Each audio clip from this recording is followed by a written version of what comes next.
Chapter 1: The End and the Beginning. In the year 2138 AD there was a term, DMMO rebounds per game. That word was an acronym for Dive Massively Multiplayer Online Role-Playing Game.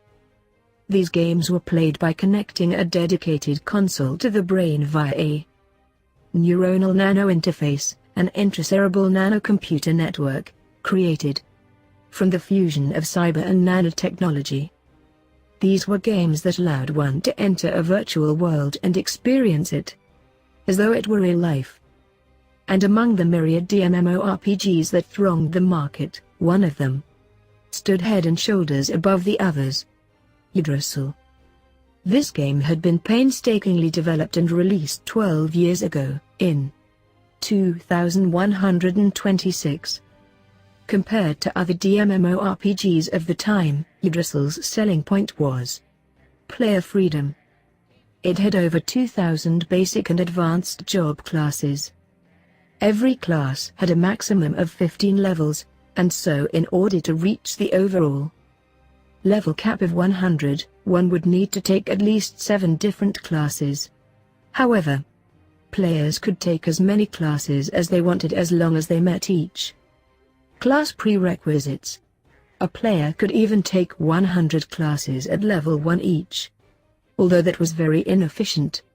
As such, in this system, it was virtually impossible to make identical characters unless one was deliberately trying to do so. In addition, one could use various creator tools, sold separately, to fully customize one's armor, weaponry, flavored text, appearance, and other cosmetic settings. A vast playing field awaited its players. There were 9 worlds in total: Asgard, Alfheim, Vanaheim, Nadavla, Midgard, Jotunheim, Niflheim, Helheim, and Muspelheim. It boasted a massive world, numerous classes, and freely customizable appearances. These features ignited the creative spirits of its Japanese players, and sparked what would later be known as a stylistic revolution. So popular was it that whenever the word DMMO rebounds per game was mentioned in Japan, listeners would immediately think of Yggdrasil. Still, all these were things of the past now. A gigantic table carved of gleaming black stone sat in the center of the room, surrounded by 41 luxurious chairs. However, most of those seats were empty. Once, every single place had been filled, but now only 2 were occupied. One of the seated people was clothed in a magnificent black academic robe, edged in violet and gold. The collar seemed excessively gaudy, but somehow it fit the overall design. However, the exposed head was a bare skull. Points of dark red light glowed in its large orbits, and behind the skull glowed a halo of black radiance. The being in the other seat was not human either, merely a mass of a black, sticky substance. Its tar-like surface roiled and writhed continuously, never staying in one shape for more than a second. The former was an overlord, the highest ranked of those magic casters who had become undead in order to learn the most potent spells. The latter was an elder black ooze, which boasted the most powerful corrosive ability of their slime families. One might encounter these monsters in the most difficult dungeons. Overlords could use powerful spells of the highest tiers of magic, while elder black oozes were dreaded for their ability to degrade weapons and armor. However, they were not game monsters, but players. In Yggdrasil, players could choose their character races from 3 broad groups: humanoid, demi-human and heteromorphic. Humanoids were the basic player type and comprised humans, dwarves, wood elves, and the like. Demi-humans tended to be ugly, but possessed superior attributes to humanoids. Examples of demi-humans were goblins, beastmen, ogres and so on. Finally, heteromorphic races had monstrous abilities, but despite their stats being generally higher than those of other races, They also possessed various drawbacks. There were around 700 playable races in total, including the advanced versions of these races. Naturally, the Overlord and Elder Black Ooze were among the high-tier heteromorphic races that were playable. The Overlord, who was speaking at the moment, did not move his mouth. That was because even the most advanced MMORPGs of the time still could not overcome the technological hurdle of properly modeling their changes on a character's face in response to emotions and speech. It's really been a while, Hero-san. Although this is the last day of Yggdrasil, I didn't expect you to show up. Indeed it has, Momonga-san. The two of them spoke with the voices of grown men, but compared to the voice of the former, the latter's words lacked force, or perhaps it could be said that they lacked energy. You stopped coming online after you changed your job IRL, so how long has it been? About 2 years. Seems about right. It's been so long. This is bad. I've been doing so much overtime recently that my sense of time is starting to go weird. That's really bad, right? Are you okay? My body? Well, it's a mess. I haven't had to see a doctor yet, but I'm almost there. It's really bad. A lot of times, I feel like I want to run away from it all, but then I think about how I need money to live and then I go back to work like a whipped slave. You are?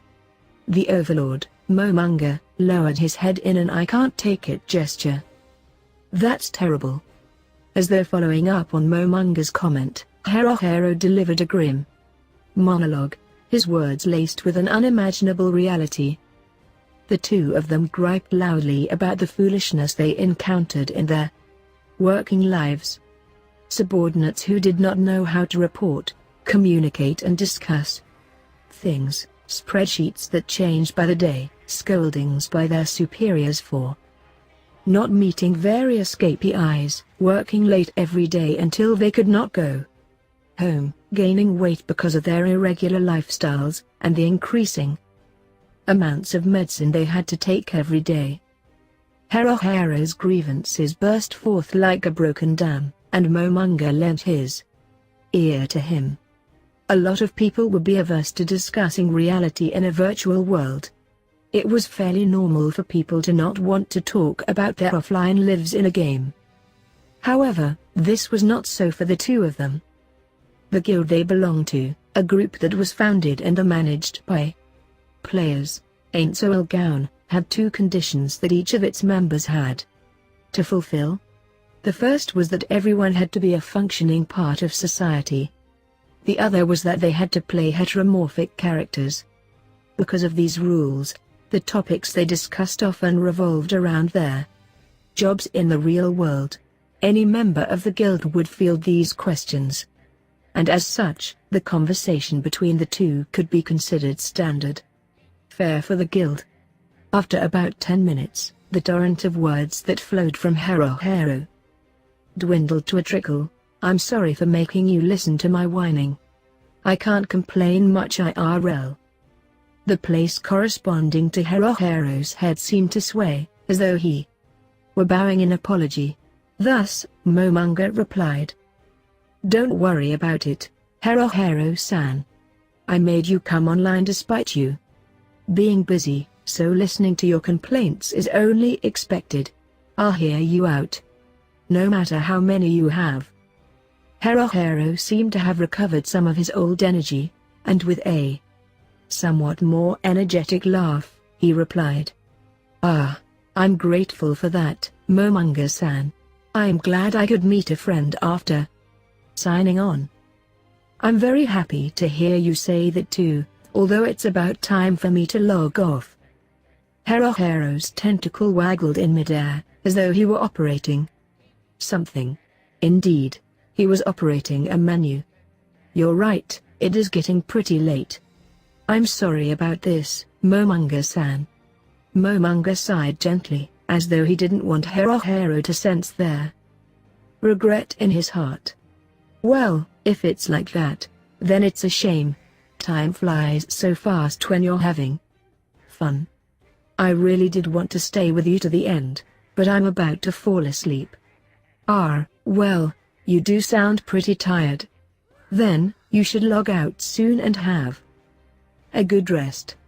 I'm really sorry, Momanga-san. Although, how long do you plan to stay? Guild leader? I intended to stay on until I was automatically logged out once the servers shut down. Since it's still a ways off, maybe someone might come by in there meantime. Is that so? Still, I really didn't expect this place to be so well preserved. At this moment, Momanga was grateful that he had no way to show his expressions. If he did, Haruhiro would probably have seen his face twist up. Even then, his voice would betray how he truly felt, so Momanga kept quiet, in order to suppress the feelings surging up within him.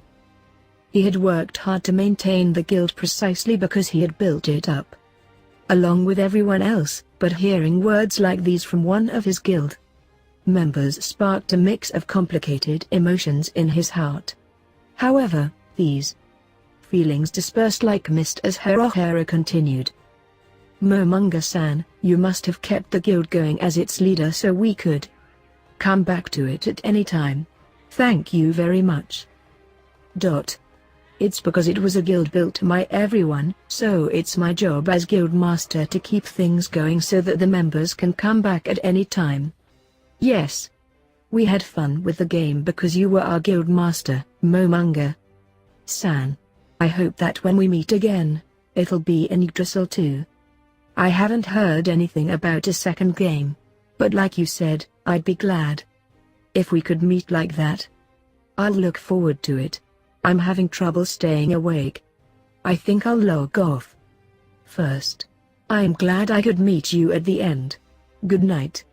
Momanga wanted to say something, but he hesitated for a moment, and then he spoke. I was very happy to meet you too. Good night. A smiley appeared near Haruhiro's head. Since characters in Yggdrasil could not express emotions through their facial expressions, they used emoticons instead. Momanga worked his control interface, and produced a similar smiley. Haruhiro's last words were, "Let's meet up again somewhere." And so, the last of the 3 guild members to come online tonight vanished. Silence descended once more. It was as though nobody had ever been here in the first place. Nothing was left behind. Momanga looked at the place where Haruhiro had been sitting, and he muttered the words he wanted to say. Today's the last day of the game. I know you're tired, but we'll never have a chance like this again. Why don't we stay together until the end?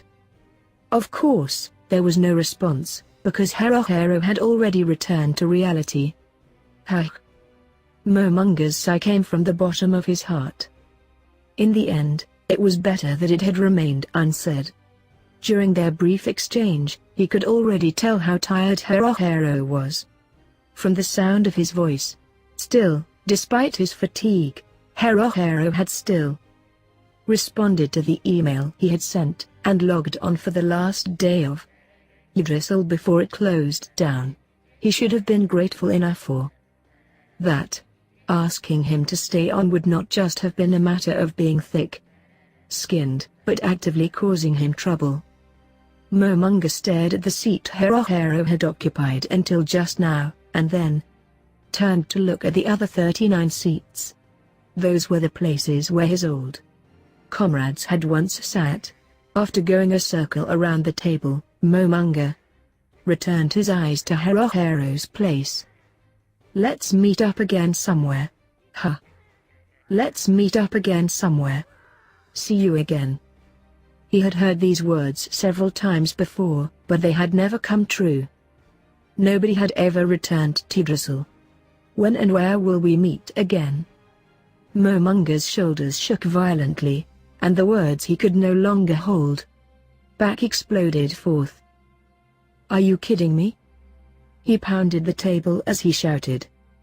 The Yggdrasil system registered this action as an attack, and began the complex calculations of Momunga's bare-handed attack strength against the table's defensive strength to determine the final total of damage inflicted. In the end, the area Momunga had struck emitted a simple 0. This is the great tomb of Nazarick that we built together. How could you abandon it just like that? After he shouted the words in his heart, the only thing left in there was emptiness. No, that's not right. They didn't abandon it lightly. They simply made the choice between reality and fantasy. It couldn't be helped. Nobody would betray the guild. Everyone who made that decision must have found it painful. Momunga muttered like he was trying to convince himself, and then he stood up. He walked toward the wall, where an elaborately decorated magic staff was kept. 7 serpents twined around the body of the staff, which resembled their Karukian carried by Hermes Trismegistus. The serpents' mouths gaped open in agony, and each mouth held a gem of a different color.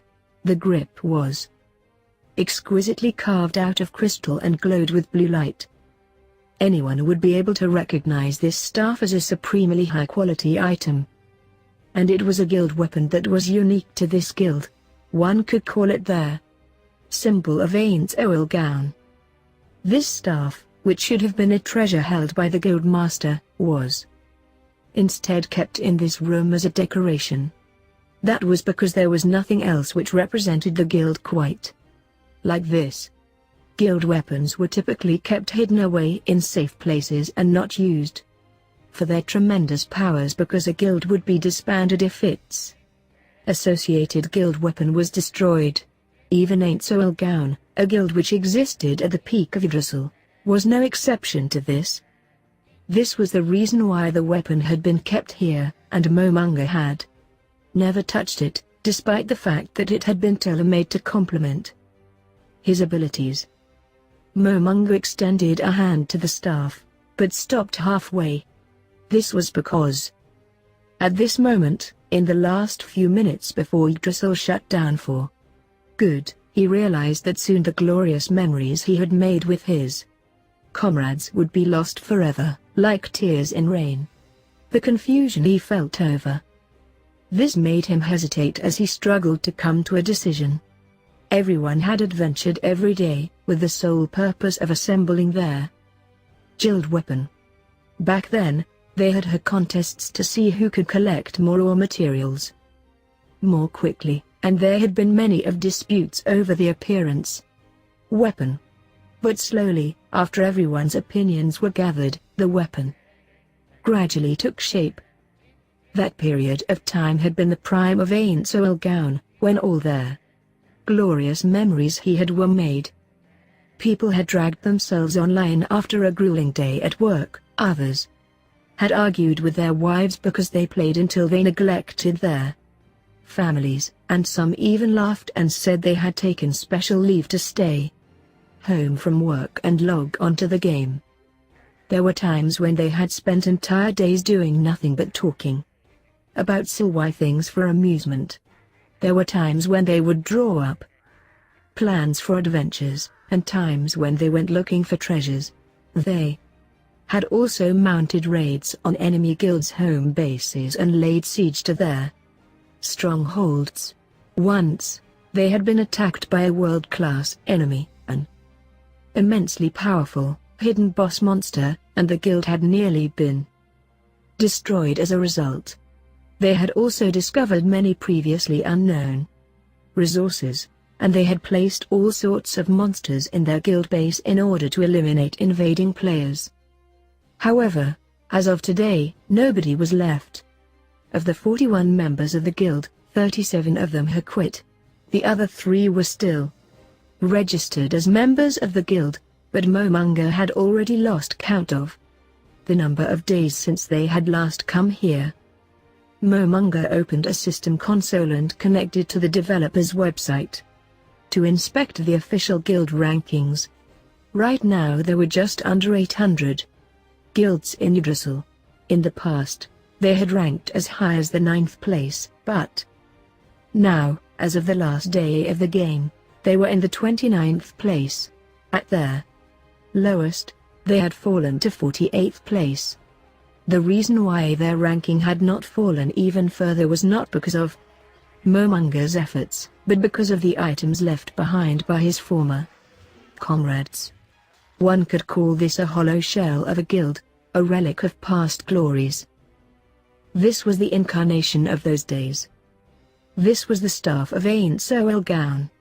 He did not want to let this weapon and its memories of their golden days stay here to be a painful reminder of the past. Yet, contrary thoughts wormed their way through Momonga's heart. Ain't Soelgaun had always decided things by use of a majority vote. Momonga might have been the guild master, but his job was mainly communicating with people and other minor tasks. Because of that, now that there were no other guild members present, for their first time, Momonga thought to exercise his powers as the guild's leader. This is a pretty sad state of affairs, Momonga muttered to himself as he operated his player console. He intended to equip himself in the gear that best suited the leader of a top-tier guild. Yggdrasil's equipment was classified according to how much data each item possessed. Items with more data were ranked higher. From the lowest to the highest rank, they were low class, middle class, high class, top class, legacy class, relic class, legendary class, and what Momonga was currently selecting, divine class. On his 10 bony fingers he wore 9 rings, each with a different ability. Then there was the matter of his necklace, his gloves, his cape, his shirt and his circlet, all of which were divine class items as well. If they had a price, it would be a jaw-dropping one. The flowing robe which covered his torso was grander than the one he had worn earlier. A red and black aura rose slowly from beneath his feet, and at a glance it seemed extremely ominous. This aura was not the result of any skill Momonga activated. It was simply because there had been extra room in the robe's data capacity, so the special effects data for a disaster aura had been added into it. Touching that aura would not cause any harm. In the corner of Momonga's vision, he could see various indicators which showed his stats increasing.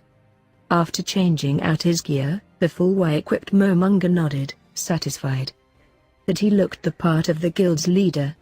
Then, he reached out and grasped the staff of Ain't Soelgaun.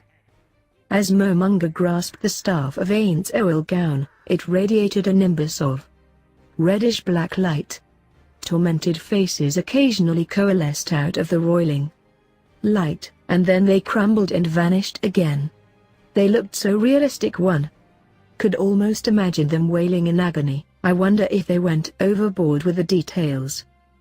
The staff that had been made but never used had finally found its way into its rightful owner's hands, in the twilight hours of Yggdrasil. Momonga rejoiced as he saw his parameters rising rapidly, but at the same time he felt sad. Let's go, symbol of the guild. Or no, my symbol of the guild. Part 2. Momonga left what was known as the Round Table Room. Guild members had a ring reserved for their use. Anyone who wore that ring would automatically appear in this place when they logged into the game, barring special circumstances. If any guild members returned, they would do so in this room. However, Momonga knew that the other members of the guild would not be coming back here. In the last few minutes of the game, the only player who remained in the gigantic great underground tomb of Nazarick was Momonga himself. Momonga suppressed the emotions that were rising like a tide, and walked through the halls. This place was like a castle built of alabaster, a magnificent world suffused with a regal atmosphere. If one raised their head to look to the ceiling, they would see crystal chandeliers hanging from the ceiling at fixed intervals, radiating a warm light. The broad hallways had brilliantly polished stone floors, which reflected their light from the chandeliers in a way that made it seem like twinkling stars were embedded in its surface. If a visitor opened the doors on both sides of him, his attention would be captivated by the decadent furnishings within. A third party observing this scene would probably be staring in awe. The much-hated Great Underground Tomb of Nazarick had once been attacked by the largest invading force ever assembled in the game's history. 8 guilds banded together with their allies to bring a force of over 1,500 players, mercenaries and NPCs to bear on Nazarick, but in the end, they had been miserably defeated. That legendary dungeon was now reduced to this. The Great Underground Tomb of Nazarick had once been a 6-floor dungeon, but it had been dramatically altered after Author Kugane took control of it. Currently, it was a 10-floor dungeon, and each floor had its own unique theme. The first to third floors were modeled after a tomb. The fourth floor was an underground lake. The fifth floor was a frozen glacier. The sixth floor was a rainforest. The seventh floor was a sea of magma. The eighth floor was a wasteland. And the ninth and 10th floors were the realm of the gods. In other words, the home base of Author Kugane, which had ranked among their top 10 of Yggdrasil's thousands of guilds. The sound of Momunga's footsteps and the tapping of his staff rang through this holy sanctuary. After turning several corners in this vast hallways, Momunga saw a woman in the distance, heading in his direction.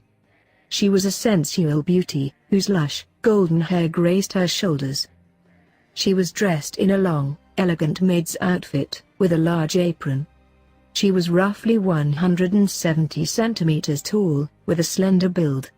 Her ample bosom looked like it would burst out of her bodice at any time.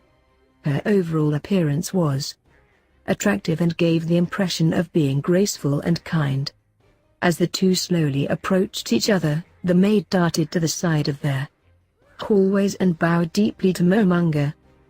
In return, Momunga raised his hand in acknowledgement. The maid's expression remained as it was, and she kept the same smile on her face from just now. In Yggdrasil, facial expressions did not change, but this girl was slightly different from player characters with their unchanging expressions. This maid was a non-player character. She was not controlled by the game, but by a set of AI routines. Simply put, she was a mobile doll. Even if her design was incredibly realistic, her bow was nothing more than a programmed action. Momunga's acknowledgement of her bow was nothing more than a foolish gesture, because she was nothing more than a doll. However, Momunga had reasons for not treating her coldly. There were 41 maid NPCs in the Great Underground Tomb of Nazarick, each with their own unique design. Their creator was a mangaka who had broken into the industry with his maid illustrations, and who was currently serialized in a monthly magazine. Momunga studied the maid carefully. Apart from her looks, he also scrutinized her uniform. The intricacy of the design, especially the fine embroidery that speckled her apron, was enough to make people gasp in awe. Their design had been exceptionally detailed because of the declaration made. Uniforms are their secret weapons. Momunga couldn't help but feel nostalgic as he remembered the complaints from the other guild members who had helped with the design. Ah, that's right. I think it was from then that he started saying that maid uniforms are justice. Come to think of it, I think the manga he's drawing now has a maid as a main character. Do his assistants cry when he goes overboard? On the designs? Whitebroom-san. The maid's AI routines had been programmed by Haruhiro-san and 5 others. In other words, This maid was the personification of his past friend's hard work. He could not simply ignore her without feeling bad about it. After all, this maid was also a part of the glorious history of Ain't Oil Gown. Just as Momonga was contemplating these matters, the maid raised her head, as though she had spotted something, and tilted her head in surprise. The maids would do this if anyone lingered around them for longer than a certain period of time. As Momonga searched through his memories, he could not help but be impressed by Haruharu's elaborate programming. There should have been other hidden poses programmed into them as well. Momonga wanted to see them all, but time was very tight. Momonga glanced at the translucent watch on his left wrist and checked the time. As he thought, there was no time for him to spend waffling around. "Thank you for your hard work." Momonga walked past the maid after that painful farewell. As he passed the maid, there was no response, but that was only to be expected. Still, even if she did not reply to him, Momonga still felt that it had to be said, because it was the last day of Yggdrasil. Momonga continued forward, leaving the maid behind. After a while, a gigantic staircase appeared before Momonga's eyes. It was wide enough that over 10 people could walk down it side by side, arms outstretched, with no problems. A luxurious red carpet lay on the steps. Momonga slowly descended the stairs, until he reached the lowest floor, the 10th floor of the great underground tomb of Nazarick. The place where he had arrived was a large receiving room, with several figures within. The first to enter Momonga's line of sight was a distinguished old gentleman in a butler's outfit. His hair was pure white, even the beard and moustache near his mouth. However, the old man's back was ramrod straight, like a sword forged of steel. His face was deeply wrinkled and gave onlookers the impression that he was a kind and gentle person, but his keen eyes were like those of an eagle sizing up its prey. There were 6 maids standing behind the butler. However, these maids were different from the one Momonga had met earlier, in looks and equipment. The maids wore gauntlets and greaves of gold, silver, black and other colored metals. Their armor was designed to look like the outfits of maids in manga. They did not wear helmets, but instead white headpieces. In addition, every girl was armed with a different weapon. They were the picture of battle maids. Their hairstyles were also varied, with bund-up hair, ponytails, long, straight hair, French curls, and so on. The one thing they had in common was that every single one of them was attractive. The exact way in which they were attractive also varied within them. One was sporty and athletic, one resembled a demure Japanese maiden, one of them had a seductive allure, and so on. These girls were NPCs, but they were strikingly different from the other maids, who had simply been designed for entertainment. Their purpose was to defend against invaders. In a game like Yggdrasil, guilds enjoyed several benefits if they possessed a guild base of castle tier or higher. One of these was NPCs for base defense. The NPCs that the great underground tomb of Nazarick could field were undead monsters. These automatically spawning NPCs, or pop monsters, had a maximum level of 30. Even if they were destroyed, after a while they would be respawned by themselves, at no cost to the guild. However, players could not customize the AI and appearances of these pop NPCs. As such, they were hardly useful in deterring intruders, who were universally players. There was also another type of NPC, the ones designed from the ground up to their maker's satisfaction. If a guild possessed a castle-grade guild base, their owning guild would be allowed 700 levels to be distributed between any number of NPCs they wanted. because the highest level in Yggdrasil was 100. By those stipulations, a guild could make 5 level 100 NPCs and 4 level 50 NPCs, or any combination thereof. When designing an original NPC, one could customize weaponry and other equipment in addition to clothing and appearances. As a result, one could create NPCs that were far stronger than the automatic spawns and place them in key locations. Of course, not every NPC had to be designed for battle. A certain guild which called themselves the Kitty Kingdom fielded no NPCs other than cats or cat-related creatures. In this way, each guild could freely determine their unique style. Momonga placed his thumb on his chin, and looked at the butler and maids, who were bowing to him. Momonga typically used teleportation magic to move through the various rooms, so he had not had many chances to come this way. Looking at the staff filled him with nostalgia. He reached his hand out and touched an invisible menu, opening a page that only guild members could see.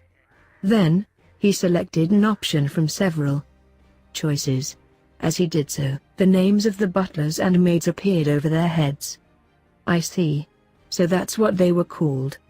Momonga laughed softly at himself for forgetting their names, and also because of the fond memories they brought up in him. There had been quite a few arguments between his colleagues when they had chosen names for their NPCs. The butler, Saba's, design was that of a house steward. The 6 maids beside him were combat maids loyal to Saba's. Together, they were called the Pleiades. In addition to these maids, Saba's was also in charge of the tomb's manservants. The text box for Saba's contained more detailed information, but Momonga did not feel like reading it. The servers would shut down soon and he had to go somewhere before then. As an aside, all the NPCs apart from the maids were also very well detailed. This was because the guild members were all fans of complex backstories and details. Many of the guild members were artists and programmers, and a game like this which emphasized the customization of appearances, allowing them to indulge their desire to create and design, was a godsend to them. Originally, Saba's and the combat maids were intended to be a last line of defense against invaders.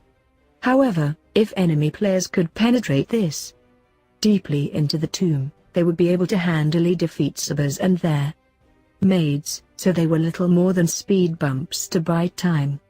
However, no player had ever made it this far, so they had been waiting here for orders. Without orders, all they could do was wait for a chance to be of use. Momonga tightened his grip on the staff of Ain's oil gown. He knew it was foolish to feel pity for NPCs. They were nothing more than a collection of electronic data, and the closest they could come to real emotion was a very skill-led set of AI routines. However, as guild master, I shall put the NPCs to good use. Momonga couldn't help but laugh at himself for that incredibly lame line, and then he gave them a command. Follow me. Saba's and the maids bowed respectful way, to show they had heard and acknowledged the order. Leading them away from this place was not what the guild members had intended for them. Ain's oil gown was a guild that respected the will of their majority. It was forbidden for an individual to selfishly manipulate the NPCs that everyone had made together. However, this was the day when the curtains would fall on everything, given that everyone would probably forgive his indulgence. As Momonga thought about this, he continued moving forward, followed by the sounds of many footsteps. Eventually, the group arrived at a vast hemispherical dome-shaped hall.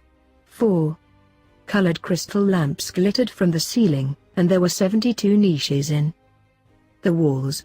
Most of them were filled with statues. Each statue was modeled after a demon's appearance, and there were 67 of them. This room was called the Lemaditan. It was named after the Lesseiki of Solomon, which was a magical grimoire. The statues in the niches were designed to resemble the 72 demons mentioned in that book, and in truth they were golems, made out of extremely rare magical alloys. There should have been 72 of them, but there were only 67, because their creator got bored of the project and quit halfway. The 4-colored crystal lamps on the ceiling were a type of monster, and the moment an enemy entered their range, they would summon high-ranking elementals of earth, water, wind and fire, in addition to bombarding them with area of effect attack magic. If these crystal lamps all attacked at once, the firepower they unleashed could easily defeat 2 parties of level 100 players, which would be roughly 12 people. This room could be said to be the final defensive line of the great underground tomb of Nazarick. Momonga led the servants behind him past the magic circle, and laid eyes on the giant doors before him.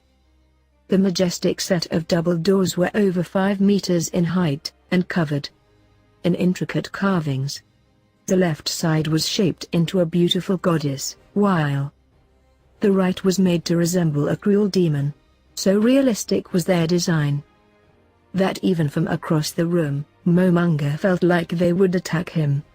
Still, while the carvings looked like they could move, Momonga knew that they had never moved before. Since they made it all the way here, we should gather in glory and welcome these brave heroes. Let others slander us as they will, but we shall welcome them proudly and openly, like the magnanimous lords that we are. That idea had been passed, in accordance with the majority vote rule. Albert Allen Noddle. He was arguably the most obsessed with the idea of evil in the guild. Was it because of Chunabiu? Momonga felt that way as he looked around the large hall. Will these 2 statues attack? He was right to feel so uneasy. Even Momonga did not fully grasp the secrets of all the mechanisms in this dungeon. It would not be strange if one of the retired guild members had left a strange sort of present for him. And the one who had designed this set of doors was just such a person. In the past, he had designed a very powerful golem, but shortly after activation, a flaw in the combat AI made itself known and it had attacked everyone around it. To this day, Momonga still had his doubts about whether that mistake had been on purpose. Hey, Lucifer-san, if they really attack me, I'll be mad, you know. However, Momonga's caution in reaching for the doors was unfounded. As he touched them, they opened by themselves, although they did so slowly, in deference to their massive weight. The air changed. Although the atmosphere from earlier was filled with quiet solemnity, the scene before his eyes now exceeded that by far. The air became a pressure that weighed heavily on the entire body. It was an exquisite piece of work. And in this wide, high room, even packing several hundred people inside would not make the room feel crowded. The high ceiling and the surrounding walls were a predominantly white color, with golden decorations as highlights. The numerous chandeliers which hung from the ceiling were made in precious stones of all colors of the rainbow, and they emitted a fantastic, dreamlike radiance. Numerous flags emblazoned with different symbols hung from flagpoles sunk into the walls. A total of 41 of these flags swayed gently in the wind, from their ceiling to the floor. In the center of this room that was tinted gold and silver, there was a flight of stairs about 10 steps high.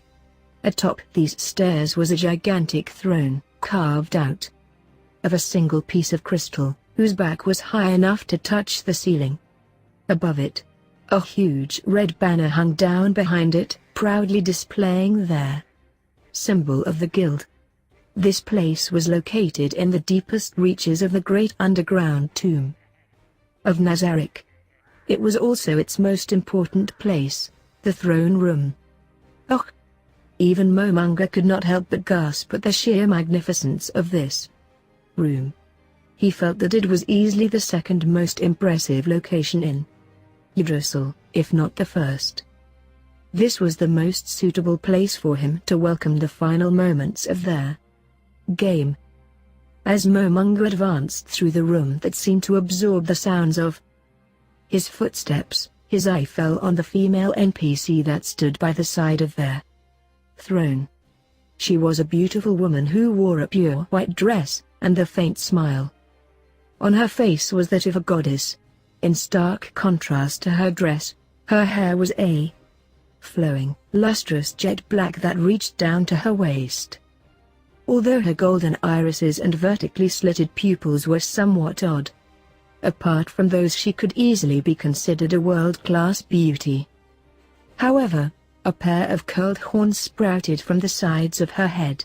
In addition, a pair of black feathered wings emerged from her waist. Perhaps it was because of the horns, but her divine smile seemed like a mask that concealed her true feelings. She wore a golden necklace that was patterned after a spider web, which extended from her shoulders down to the tops of her breasts.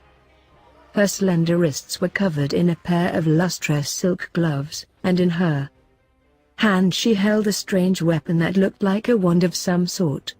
It was roughly 45 centimeters long, and a black orb hovered at its end, floating lightly in the air but holding its position at the end of the wand.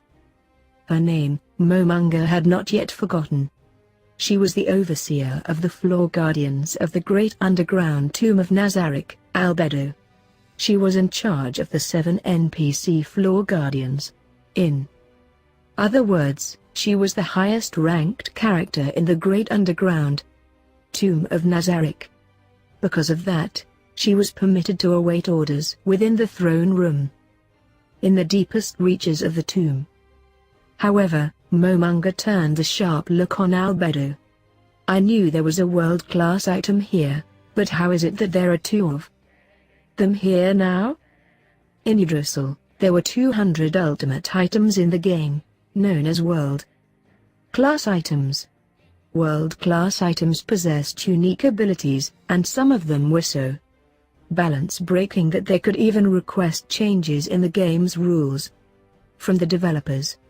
Of course, not every world-class item possessed such insane power. Even so, a player who possessed even a single world-class item would be catapulted to the highest echelons of fame in Yggdrasil. Ainso Elgaun possessed 11 items like this, the most of any guild. Even that was far in excess of any other guild. The guild in second place only possessed 3 such items. With the permission of the other guild members, Momonga was allowed to possess one of these ultimate items, and the rest of these world-class items were scattered throughout Nazarick. However, most of them were stored in the depths of the treasury, defended by its avatars. The only reason why Albedo could possess such a rare treasure like this without Momonga's knowledge was because the guild member who designed Albedo had given it to her. However, since today was already the last day of the game, Momonga felt that he should respect the wishes of his comrade who had given the item to Albedo, and so he did not take further action. This is a good place. Momonga's words were directed to Sabas and the Pleiades as they reached the base of the stairs leading to the throne. After that, he began climbing the stairs, but stopped when he heard footsteps behind him. Momonga could not help but laugh, although his skeletal face could not show any expressions.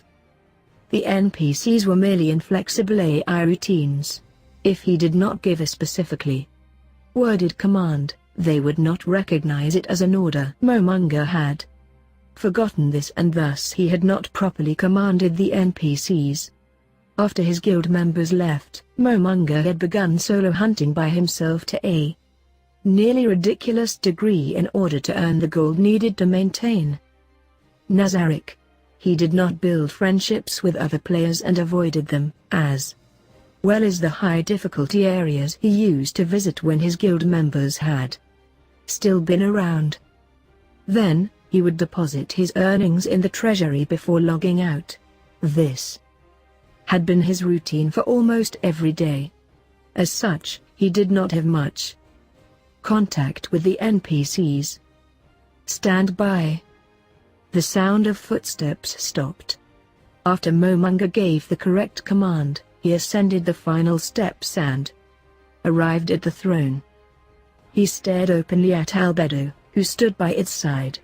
Though he had entered this room before, he did not recall her eyes tracking him in his memories.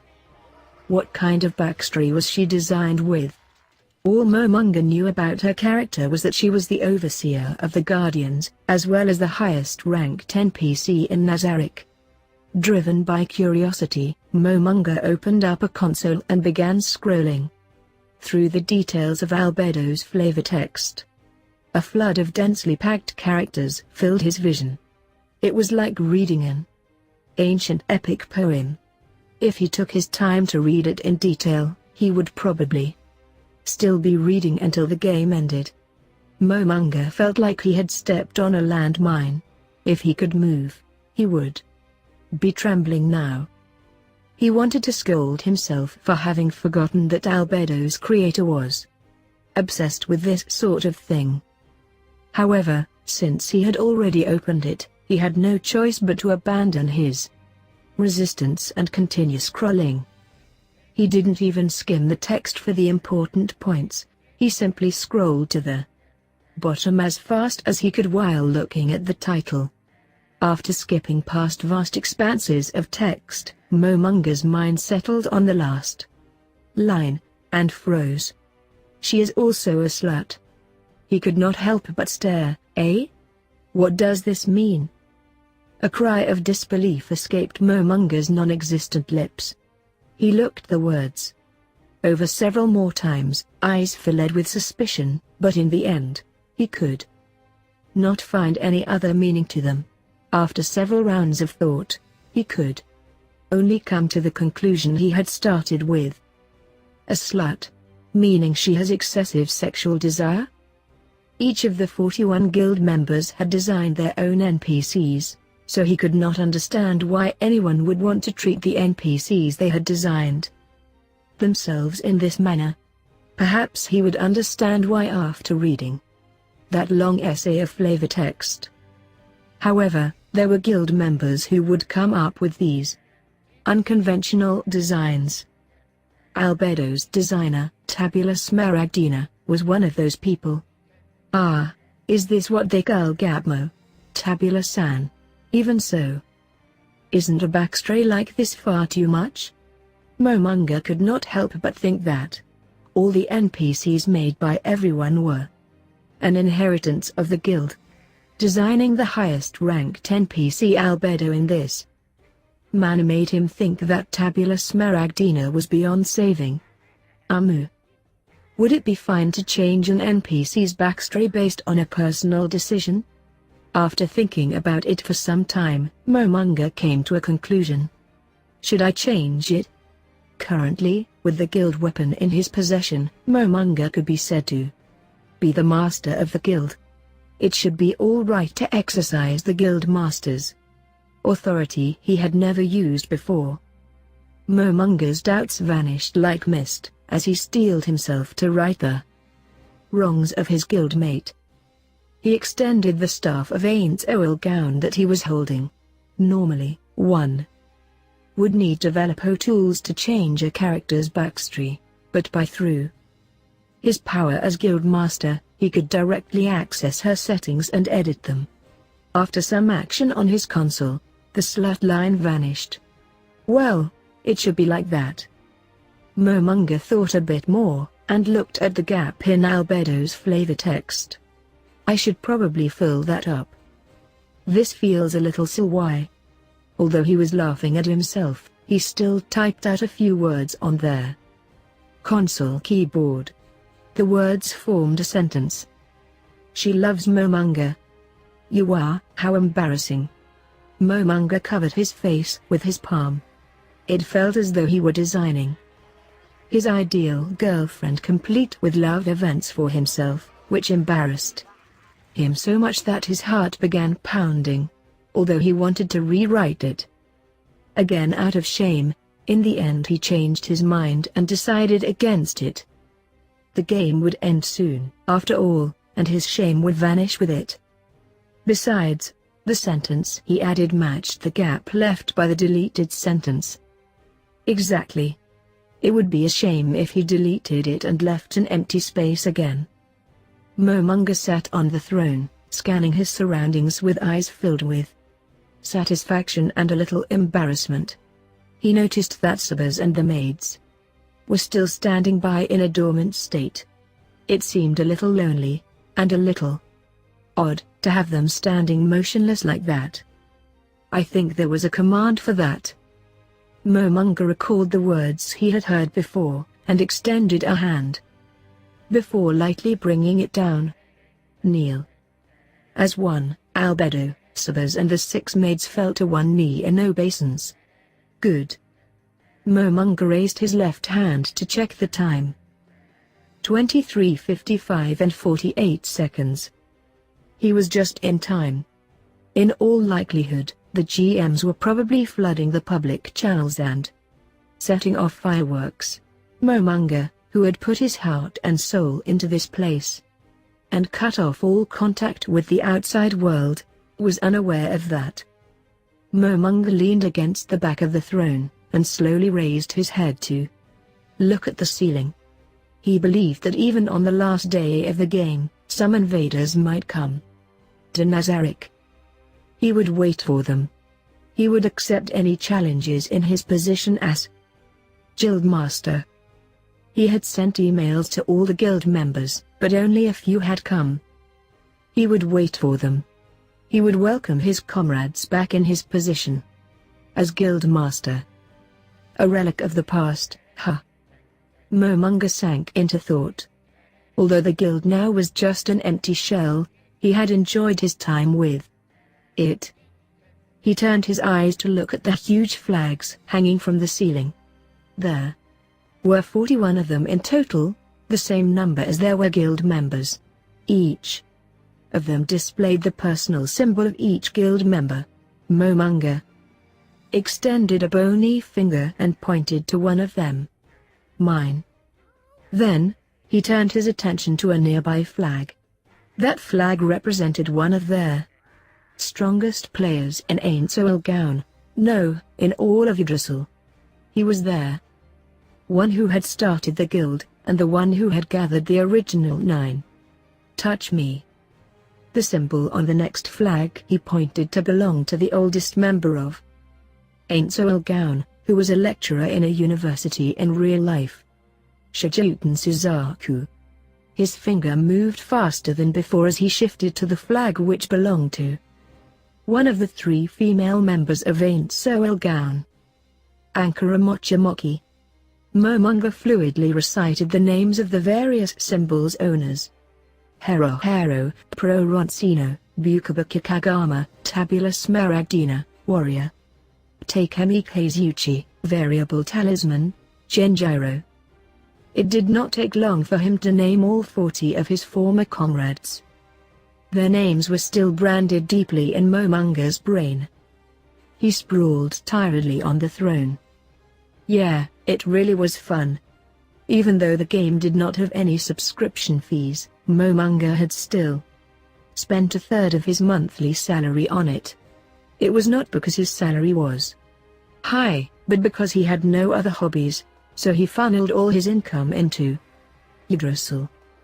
There was a cash gacha in the game where players could pay for a chance to win a prize. Momonga spent nearly his entire bonus on it, and barely managed to get a rare item out of the experience.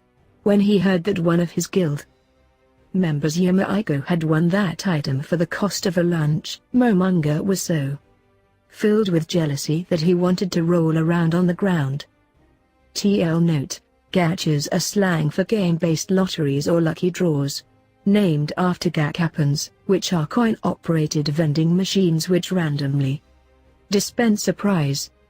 Because almost all of Ain't Oilgown's members were productive members of society, most of them were willing to spend money on this hobby, and among them Momonga was one of the bigger spenders. He was probably one of their top few on the server. That was how dedicated he was. Adventuring was fun, but his greatest joy was found in playing with his friends. To Momonga, whose parents had passed away and who had no friends in real life, the guild Ain't Oilgown was a shining memory of the good times he had with his friends. And now, this guild would disappear. His heart was filled with regret and reluctance. Momonga gripped the staff of Ain't Oilgown rightly. He was just an ordinary salaryman, and he lacked the financial power or connections to change that fact. He was just another player who could only watch the closing time as it approached. The time on his watch read 23:57. The server would shut down at 0 o'clock. The little time left. The virtual world would end, and he would have to go back to reality the next day. That was only natural. Nobody could live in a virtual world, which was why everyone had left, one by one. Momonga sighed. He had to wake up at 4 tomorrow. He had to sleep the moment the servers shut down in order not to affect the next day's work. 23:59 and 35 seconds, 36, 37. Momonga set his watch to count out the seconds. 23:59 and 48 seconds, 49, 50. Momonga closed his eyes. 23:59 and 58 seconds, 59. The countdown finished. He waited for the curtains to fall on his fantasy world. He waited for the automatic logout. 0:00:00.1,2,3. Momonga opened his eyes. He had not returned to his familiar room. This was still the throne room in Yggdrasil. What's going on? The time was right. He should have been forcibly logged out by the server. Shut down. 0 hours and 38 seconds. It was definitely past midnight. The clock could not have gone wrong because of a system error. A confused Momonga looked around him, searching for any clues in their vicinity. Could it be they delayed the server shutdown? Or had they extended playtime as a form of compensation? Although numerous reasons appeared in his mind, they were all far from the truth. However, the most likely reason was that an irresistible force had cropped up and extended the server shutdown time. If that was the case, their GMs would have made an announcement. Momonga hurriedly worked to reopen the message panel he had closed, and then he stopped halfway. There was no command console. What on earth happened? Momonga was filled with panic, frustration and suspicion, but he was also surprised by how calm he was considering the circumstances. He decided to call on other means. Forced connections that did not require a console, their chat function, a GM call, a forced logout. None of them responded. It was as though they had been deleted from their system. What the hell is going on? Momonga's angry voice echoes through the throne room, then vanished.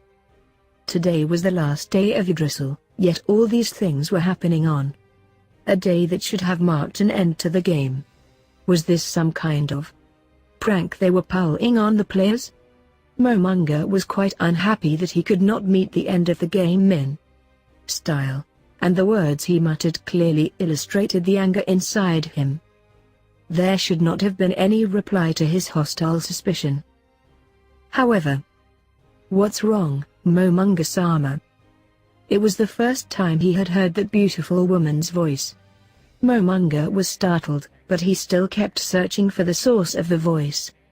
When he found the one who had spoken the words from just now, he was speechless. The person who had answered him was the NPC raising her head, Albedo. Part 3. Kugane Village.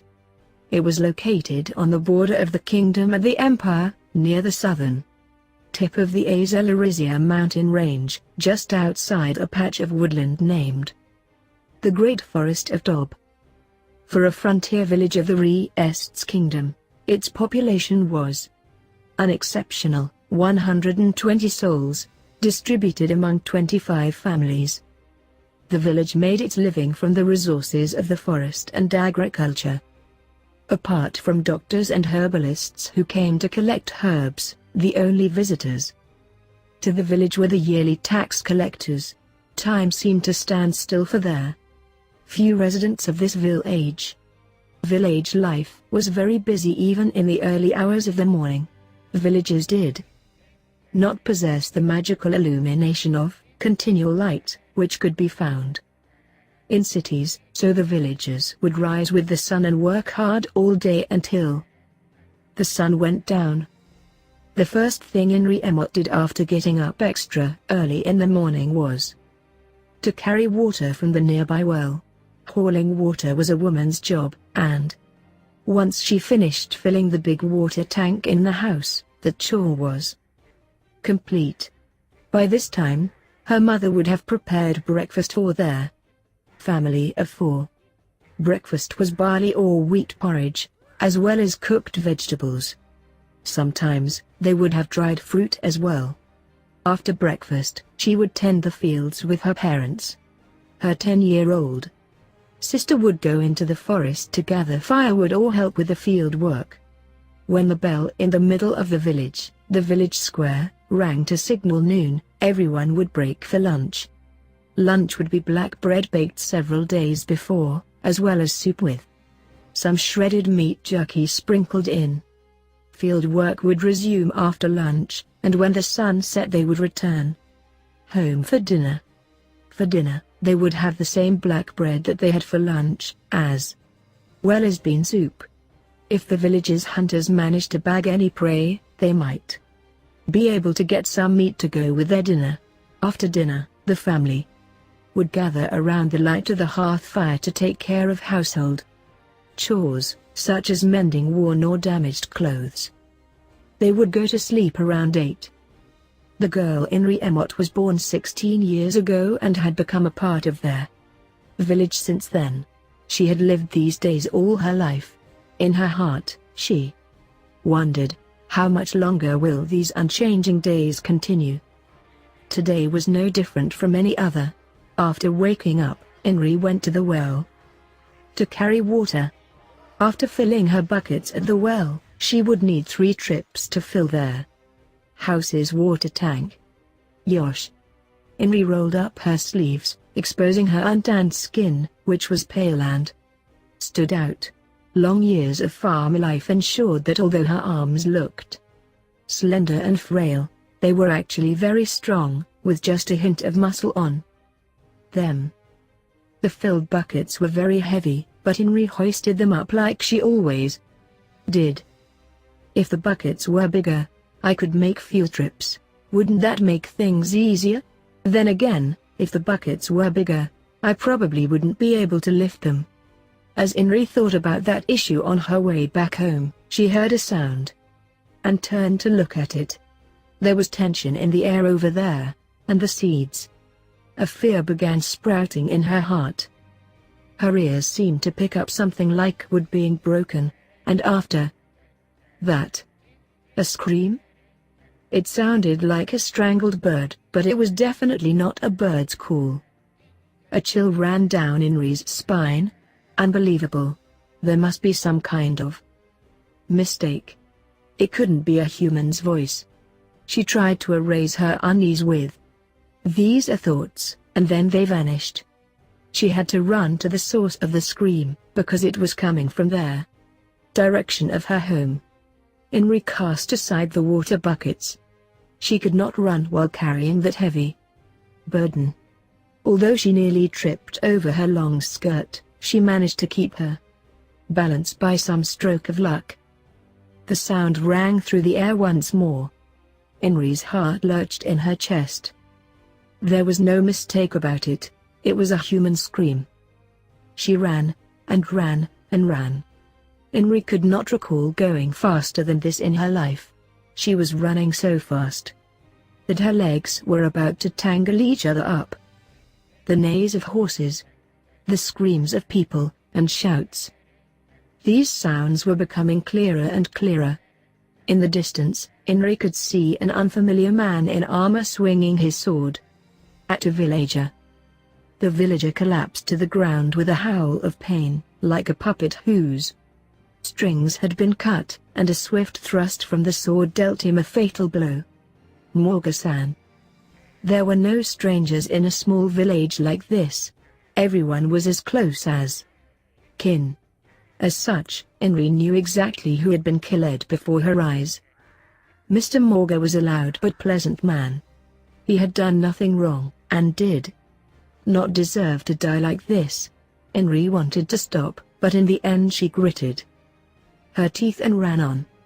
The distance that felt fairly close while carrying water now felt like an endless stretch.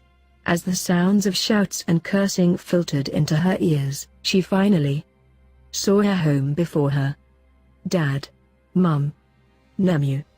Inri opened the door as she shouted for her family. She found 3 familiar faces with unfamiliar looks of fear. They were motionless. However, when Inri opened the door and entered, their faces softened, the fear replaced by relief. Inri. Are you all right? Her father hugged her in his strong arms, which were brawny and tough from field work. Inri. Her mother's gentle arms embraced her. Good, Inri's back, then we'd better flee too. The Emot family was in grave danger. They had stayed at home because they were worried about leaving Inri behind, and so they had missed the best chance to escape. The threat to their lives would be catching up with them any moment now. As she thought about that fear, it became a reality. Just as the family was about to run, a human figure appeared in the house's doorway. The man, silhouetted by sunlight, glittered. He was a fully armored knight whose breastplate bore the insignia of the Bharath Empire. He held a longsword in his hand. The Bharath Empire was a neighbor of the Riest's kingdom, and the two of them had waged frequent wars against each other. Until recently, their flames of war were mostly limited to the region around the fortress city of Rantel, and had not spread to this village. However, the quiet life they had enjoyed would end here. Inri could feel the man's cold eyes on her from between the vision slits of his helmet, as though he were counting up how many people were in Inri's family. It frightened her. The knight clenched the gauntlet holding his sword, and a creaking sound came from where metal rubbed against metal. And then, just as he was about to enter the house, her father lunged at the man, tackling him out of the doorway and out of their house with his momentum. Hurry up and run. Damn you. Blood streamed from a small cut on her father's face. He must have gotten hurt while bull rushing the knight. Inri's father was rolling around as he grappled with the knight on the ground. The knight grabbed the hand of Inri's father, which was holding a knife, while he in turn kept the knight from drawing his short sword. The sight of blood on the body of one of her family members made Inri's mind go white. She wavered over whether to help her father or run away. Inri. Namu. Her mother's shouts helped Inri regain herself, and as she looked at her mother, she saw the older woman shaking her head, with a heartbreaking expression on her face. Inri grabbed her little sister's hand and ran after her mother with big strides. Guilt and hesitation clawed at her heart, but in the end, she knew they had to flee into the great forest of Dob. The neighing of horses, angry shouts, the clash of steel, and the stench of burning flesh All these assaulted Inri's ears and nose from the direction of the village. Where had it come from? Inri ran with all her might as she tried to make sense of matters. When fleeing to an open space, she had to make her body as small as possible, or hide in the corners of houses. The violent beating of her heart chipped away at the fear that threatened to freeze her body solid. In addition, the small hand she held in hers spurred her on. Her sister, her mother, who was running ahead of her, suddenly froze, and immediately doubled back, her hands frantically gesturing at them to run somewhere else. As Inri realized why her mother would do that, she bit her lip, and forced back her tears. She clenched her little sister's hand and ran, trying desperately to get away from here, because she did not want to see what would happen next. Part 4. Is something wrong, Momonga-sama? Albedo kept asking him questions. Momonga did not know how to respond. As it was, there were far too many things he did not understand, so his thought processes short-circuited. Forgive me.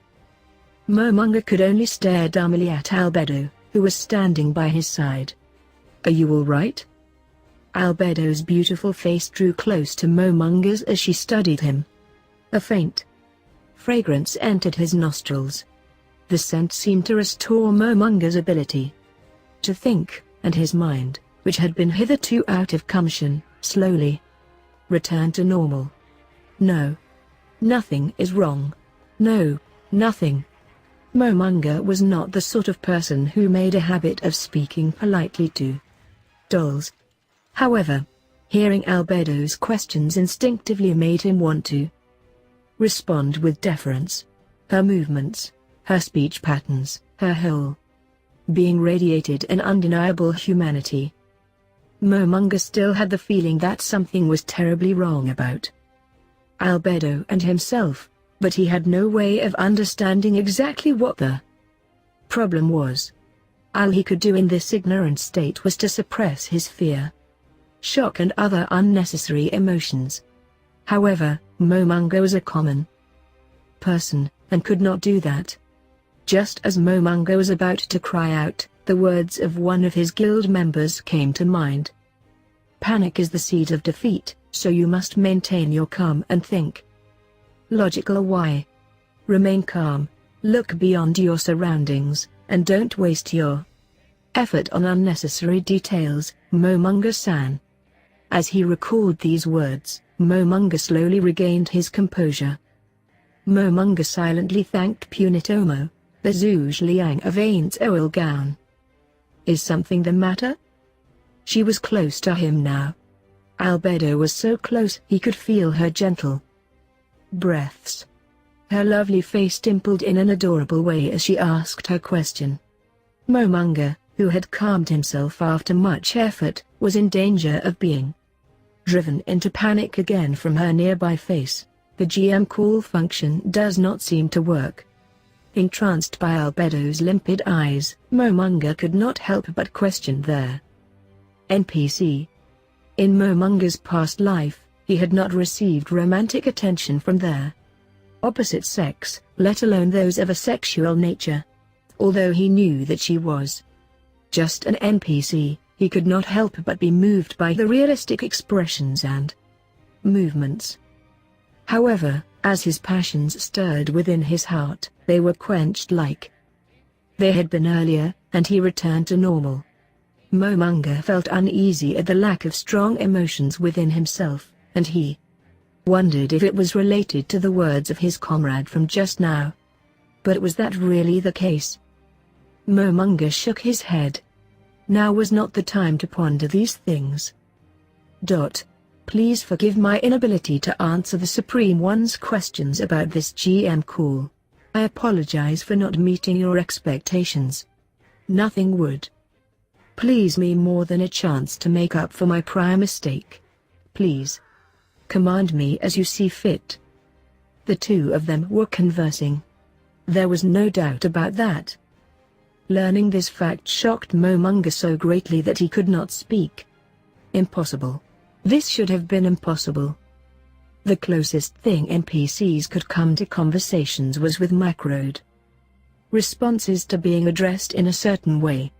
There was audio data for roars and cheering for players to download, but actually allowing an NPC to engage in conversation was an impossible task. Even subbers from just now could only accept simple orders. Why had such an impossible event occurred? Was this phenomenon limited to albedo? Momonga dismissed albedo with a wave of the hand, and disappointment flashed across her face as she retreated. Momonga turned his eyes from her body to the butler and the 6 maids, whose heads were still lowered. Subbers. Maids. Yes. Their voices chorused out as one, and then the butler and maids raised their heads. Approach the throne. Understood. They responded as one, and then rose to their feet. After that, they proudly strode to the front of the throne before dropping to one knee and lowering their heads again. Momonga had learned 2 things from this. The first was that he did not need to specially enter commands on a keyboard. The NPCs would understand his intentions and execute his orders. The second was that albedo was not the only one who could speak. At the very least, all the NPCs in this room were exhibiting anomalous behavior. As Momonga thought about this, he suddenly felt that there was something very wrong about himself and albedo. In order to discover exactly what that something was, he fixed albedo with a piercing gaze. Is something wrong? Have I made a mistake? Exclamation mark. As he finally realized what the problem was, he did not shout, nor did he keep silent, but he simply sighed imperceptibly. That unexpected breadth of facial expressions, the reason why her mouth could move and why she could speak. Pause. Sybil. Momonga hurriedly placed a hand on his mandible, and spoke. His mouth was moving. This should have been impossible, going by what he knew about Dmorks. A character's mouth would not move with their words. The basic premise was that external appearances were fixed. Because of that, facial expressions were impossible to design. In addition, Momonga's face was a skull, without a tongue or a throat. He looked down to his hands, and they were the same fleshless pair that he was used to. He could also see that he had no lungs or indeed, any other internal organs. But then, how was he speaking? Impossible. Momonga could feel the certainty he had in the world evaporating away, replaced by an ever-growing uneasiness. He suppressed his desire to shout out, and like he expected, his surging emotions were suddenly quashed. Momonga slapped forcefully at the throne, but as he expected, no damage. Values appeared. What should I do? Is there anything I can do? He knew nothing about what was going on. Nobody would help him even if he got angry. Then, his first priority should be looking for clues. Subbers. He could see an earnest, sincere expression on Subbers' face. He looked like a real person. It should be fine to give him orders, right? Although he had no idea what would happen, he could assume all the NPCs in the tomb were loyal to him. Right? For all he knew, the people in front of him might not be the NPCs that everyone had made together. Numerous questions rose up in his mind, floating on a sea of uneasiness, but Momonga forced aside all these emotions. In the end, the only choice he had for reconnaissance was Subbers. He glanced briefly to albedo, but then Momonga steeled himself and decided to order Subbers out. The mental image of a department chief giving orders to his subordinates appeared in his mind. Momonga took on a superior, commanding attitude, and spoke. Exit the tomb and investigate the surrounding region. If you encounter intelligent creatures, interact peacefully with them and invite them to their tomb. Attempt to accommodate the other party as much as possible during negotiations. Do not stray more than 1 kilometer from the tomb and avoid unnecessary combat. Understood, Momonga-sama. I will do so immediately. In Yggdrasil, NPCs made to protect a guild base could not leave it under any circumstances. However, it would seem this ironclad restriction had been overturned. No, he could only be certain of that once Sabers returned. Select one of the Pleiades to accompany you. If battle begins, retreat immediately and convey everything you have learned. That was simply the first step. Momonga let go of the staff of Ain's oil gown. The staff did not fall onto the ground, but floated in the air as though someone was still holding it. This was in complete defiance of physics, but it was a common sight in the game. There were quite a few items in Yggdrasil which would continue floating in the air when left unattended. The aura of tormented spirits seemed to cling to Momonga's hand as he let the staff go, but Momonga paid it no heed. He was long since used to that sight. Or not, but because he thought huge orders like these would not be unusual. Momonga deactivated the aura with a wave of his fingers. Momonga grabbed his head in both hands. The next step would be, I should contact the game company. The game company would know the most about Momonga's present situation. The problem was why contacting them. Normally, simply using the /shout command or a GM call would put him in touch with a GM instantly, but if these methods did not work either. Message? This was a spell used to communicate in the game. Normally, its use was restricted to certain places and conditions, but perhaps he might be able to make good use of this spell in this current situation. Their problem was that this spell was originally designed to communicate with other players, so it might not be able to reach a GM. And in this extraordinary situation, there was no guarantee that the spell would work either. However, he had to give it a try. Momonga was a level 100 spellcaster. If he could not cast spells, his mobility, his ability to gather information, and of course his fighting power would plummet drastically. In these unknown circumstances, he had to verify that he could use magic, and quickly. Now where can I go to test my magic? As Momonga thought about that question, he looked slowly around the throne room and then shook his head. Although this was an emergency situation, he had no desire to conduct magical experiments in this quiet, almost sacred throne room. He contemplated suitable locations for magical testing, and then a promising location appeared in his mind. In addition to his own abilities, he wanted to confirm one more thing. He wanted to make sure of his authority.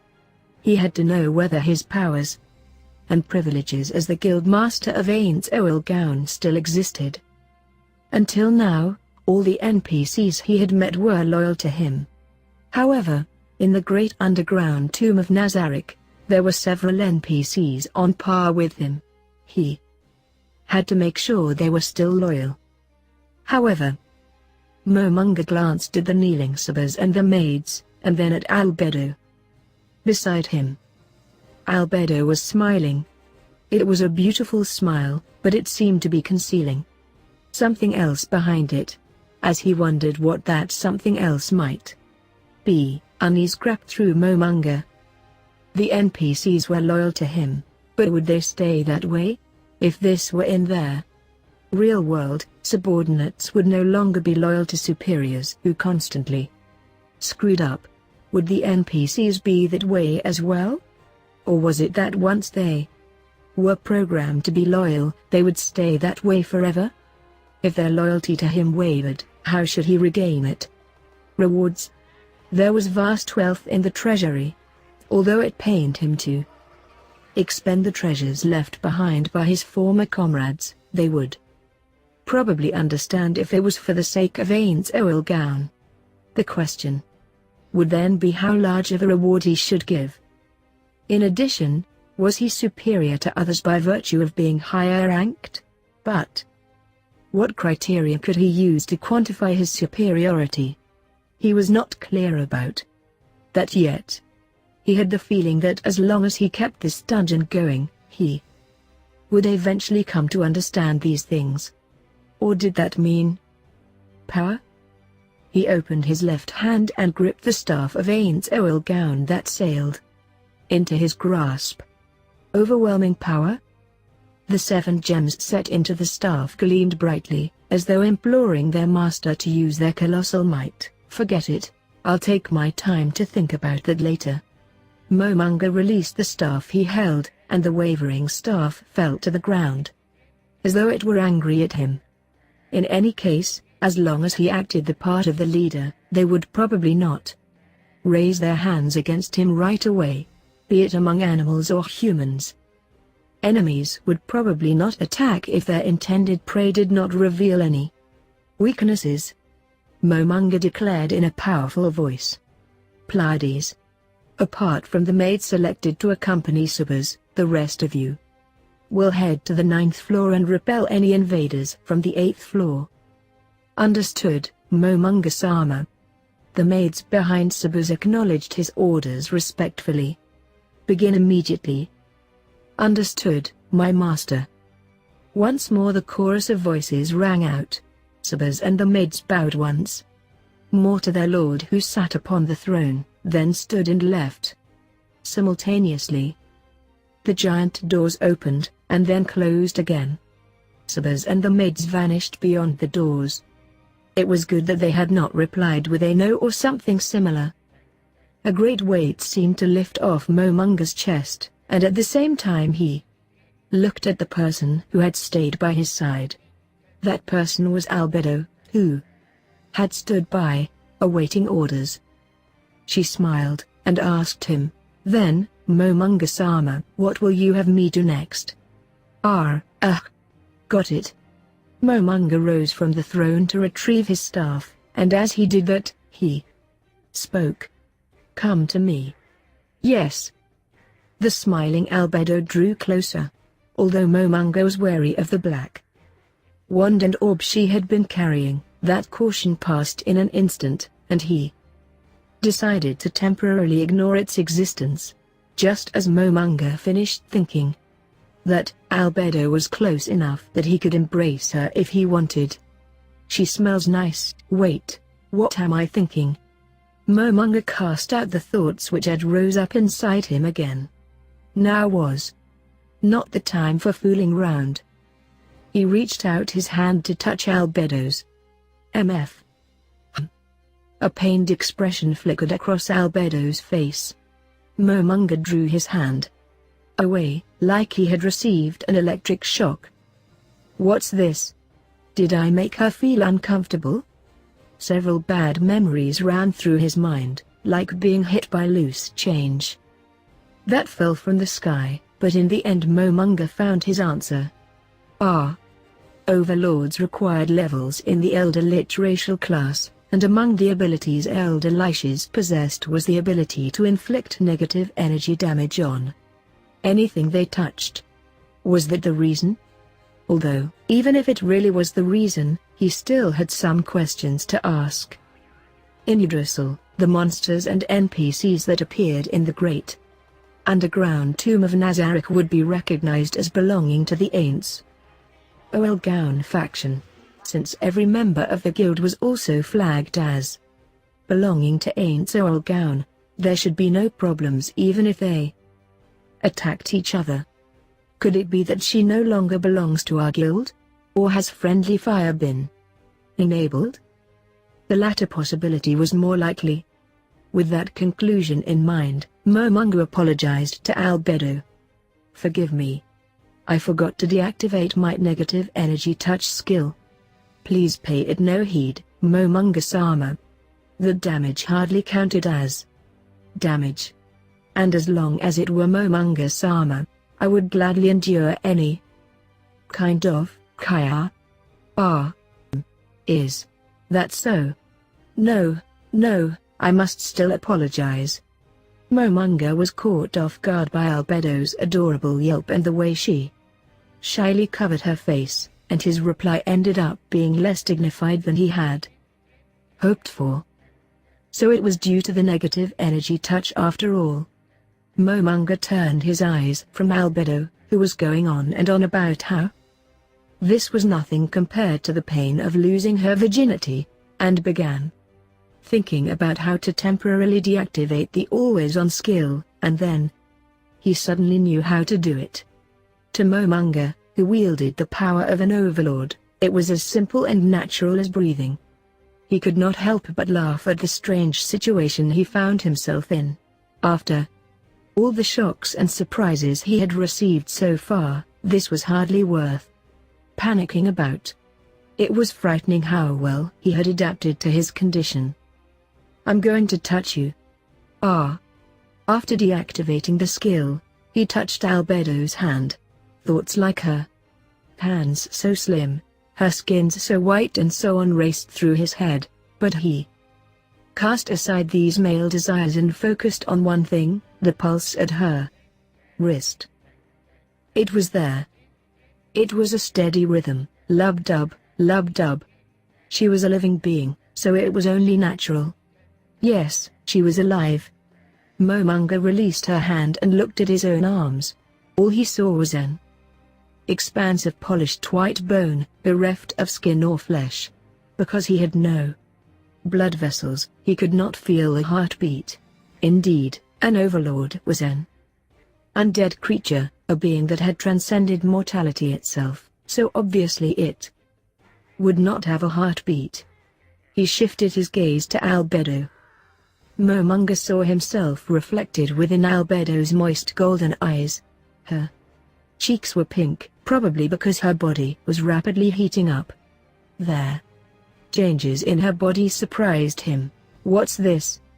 Is she not an NPC? Is she not pure electronic data? Why does she feel like a real person? What kind of AI could do this? More importantly, why is it that Yggdrasil feels like the real world? Impossible. Momonga shook his head in denial. There was no way such a fantastic scenario could have occurred. But once the idea took root, it was not easy to eradicate. Momonga was not sure how to proceed given the changes in Albedo. The next step? Yes, the final step. If he could confirm that, then all of his predictions would be vindicated. Was this real life, or was this just fantasy? He had to do this. If she attacked him with that weapon of hers, it could not be helped. Albedo. May I touch your breasts? Eh? The air between them seemed to freeze. Albedo's eyes went wide. A wave of depression washed over Momonga as he considered his words. I have to do this. What the hell was he thinking, saying that to a woman? He wanted to scream despicable at the top of his voice. Indeed, using one's superior position to commit sexual harassment was the most despicable thing imaginable. But he had no choice. Indeed, he had to do this. As Momonga convinced himself with all his strength, his composure gradually returned to him. Resuming the air of a proper ruler, he continued forcefully. That should be fine, right? It was not fine at all. In contrast to Momonga's nervous request, Albedo seemed to be overflowing with joy. She gave him a glittering smile. But of course, Momonga-sama, please, help yourself. Albedo straightened herself up, presenting her ample twin peaks for Momonga's inspection. If he still had saliva, he would have swallowed several times by now. Her breasts swelled up through her dress. And now, he was going to touch them. On the other side of his abnormal tension and nervousness, a quiet, calm part of Momonga's brain was observing his own actions. He noted how foolish he was, and wondered why he had thought of this, and why he was still going to follow through anyway. He sneaked a peek at Albedo, and found that her eyes were shining, jiggling her bosom as though to say, "Hurry up and touch me." Not knowing whether it was because of excitement or embarrassment, Momonga steadied his hands with sheer force of will, steeled his resolve, and reached out. The first thing Momonga felt was something hard under the dress, followed by a soft, yielding sensation. Phew, ah. Ha ah. As Albedo moaned wetly, Momonga completed yet another experiment. If his brain was normal, there were two possible explanations for his present situation. The first was that this was a nude morph. That was to say, the moment Yggdrasil had shut down, a new game, Yggdrasil 2, had immediately taken its place. However, in light of this experiment, the probability of that being the case was vanishingly small. This was because R18 actions were strictly forbidden in these games. Who knew, perhaps even R15 actions might be banned as well. Violators would be publicly listed on the game's official website, and their accounts would be deleted, or worse. Once the records of these R18 actions were publicly released, they might be punished for damaging moral culture and thus violating the social order Maintenance Act. As such, most people would consider these acts off limits. If they were still in a game world, the company should have made it impossible for players to do such things. If the GMs and the game companies were watching, they would have prevented Momonga from performing lewd actions. However, there was no sign of any resistance or opposition. In addition, one of the fundamental rulings which pertained to morphs was that forcing a player to participate in a game without permission could be treated as a form of cyber kidnapping. As such, forcing a player to test out a game in this manner was a prosecutable offense, especially if there was no way to force quit the game. It would not be unexpected for a company to receive fines or jail time for such things. If a situation arose where a player was not able to log out of the game, up to a week's worth of game activity could be stored in a legally mandated record, which would make it easy to prosecute the company for their violations of their law. Therefore, if Momonga did not report to work for a week, someone would have found it strange and come to his house to check on him. Then all the police would need to do was to access the records with a specialized console, and the problem would be solved. Which company would risk arrest or worse to commit a corporate crime like this? Of course, they could try to muddy the waters by saying this was a closed beta test for Yggdrasil 2, or there were third-party programs used here. But in truth, such a risky matter would have no benefits at all for the game company. That being the case, the only answer for his present circumstances would be that a third party was doing something here, and it had nothing to do with the game company. If that was the case, he would need to throw out all his previous theories and think in other directions, otherwise he would never find the answer. The problem was that he had no idea where to start, and there was another possibility. The possibility that the virtual world had become reality. Impossible. Momonga promptly rejected that idea. How could such an illogical, foolish thing happen? But on the flip side, the more he thought about it, the more strongly he felt it was the right answer. And then, Momonga remembered Albedo's scent. In accordance to the software legislation for virtual reality games, such games were not allowed to provide sensory data for smell and taste. Although Yggdrasil had food and drink items, consuming them was little more than changing a value in the game system. In addition, the sense of touch was heavily limited, in order to prevent confusion with the real world. These limitations meant that VR systems were not very useful for the sex industry. However, none of these limitations were in effect now. Realizing these facts shocked Momonga. Countless questions like what about tomorrow's work? What'll happen if this keeps up? Flashed through his mind, but then he cast them all to the back of his mind. If this virtual world is just a simulation of the real world, then the quantity of data involved must be unimaginable. Momonga swallowed with a non-existent throat. Though his mind could not comprehend the situation, his heart could. His hands finally left Albedo's ample bosom. He realized that he had been groping her for a long time, but Momonga justified it to himself by saying that he had no choice but to grope her for that long, and it was definitely not because squeezing her supple flesh felt so good that he reluctantly let go of her, or something. Sorry, Albedo. Phew. A sensual moan came from the red-faced Albedo, and he could practically feel her body heat raising the surrounding temperature.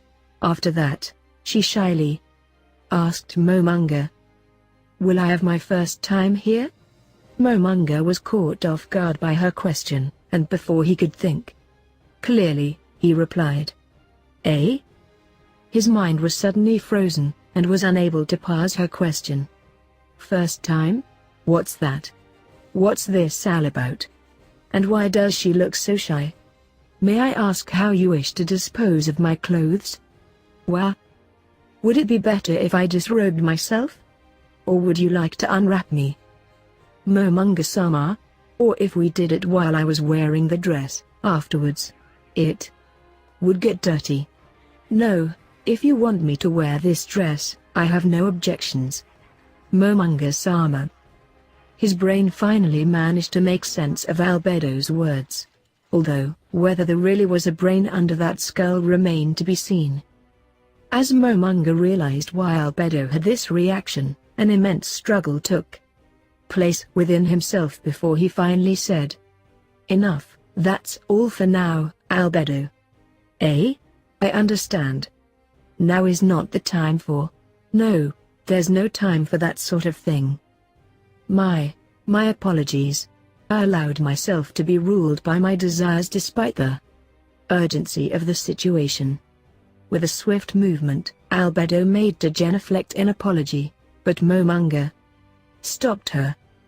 "No, all this is my fault. I forgive you, Albedo. But other than this, I have an order. Please give me any command you desire. Tell the guardians of each floor, with the exception of the 4th and the 8th floors, to meet at the Colosseum on the 6th floor in an hour's time. I will contact Tora and Mayor myself, so there is no need to inform them." "Understood. Allow me to repeat the order. Aside from Mora and Mayor of their 6th floor, I am to inform all the floor guardians to meet 1 hour later at their Colosseum. Correct. Go." "Yes." Albedo swiftly departed the throne room. As he watched the retreating Albedo, Momonga let himself sigh, in a way that suggested he was thoroughly exhausted. Once she left the throne room, Momonga groaned painfully. "Oh, what have I done? It was supposed to be a silly joke. If I'd known I wouldn't have done it. I've soiled the NPC Tabula Smaragdina-san created." When he thought about it, there was only one reason why Albedo would react like she had. It must have been when he was editing her backstory, and changed that line to "She is in love with Momonga." That must have been why she acted that way.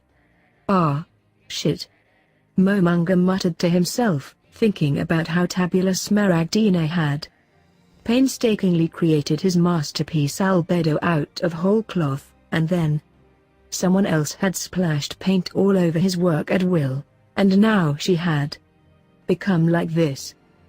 The knowledge that he had ruined someone else's hard work made him feel miserable. However, the frowning Momonga, although it could not be seen because he was a skeleton, eventually rose from the throne. Momonga told himself that he had to leave this at the back of his mind. After the important things were taken care of, he could agonize over it later. Well, that's the ending of that chapter. I do hope you enjoy this video. If you like to see more, remember to hit that like button, subscribe to this channel and leave a comment down below. Until next time.